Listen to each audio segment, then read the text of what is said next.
Vous êtes en colère, vous criez, vous insultez, vous menacez. Cela arrive dans un couple, au travail, entre voisins ou même sur les réseaux sociaux.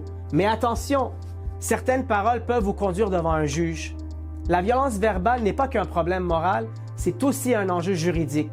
La réalité de la violence verbale, insultes, humiliations, propos dégradants, menaces ou cris répétés, lorsqu'ils provoquent chez l'autre de la peur, de l'angoisse ou un sentiment d'insécurité, la loi considère qu'il ne s'agit plus simplement d'un conflit verbal, mais d'un comportement pouvant constituer une infraction criminelle.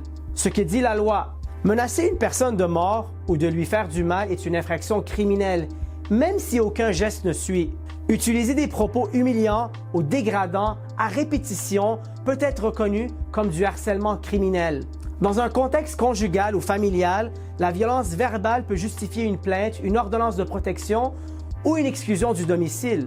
Parler violemment à un policier, un enseignant, un fonctionnaire ou un professionnel de la santé dans l'exercice de ses fonctions peut aussi mener à des accusations. Même en ligne, un message haineux, violent ou menaçant peut vous exposer à des poursuites.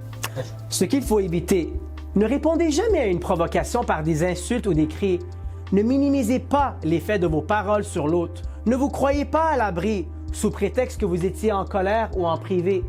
Devant la loi, les mots ont un poids et ils laissent des traces, surtout lorsqu'ils sont enregistrés, lus ou filmés.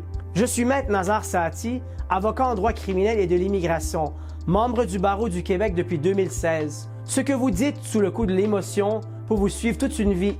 La parole est libre, mais elle est aussi responsable. En collaboration avec le Centre d'écoute et d'aide pour les Maghrébins au Québec. Pour poser vos questions gratuitement, allez à soutienmaghreb.ca/vos questions.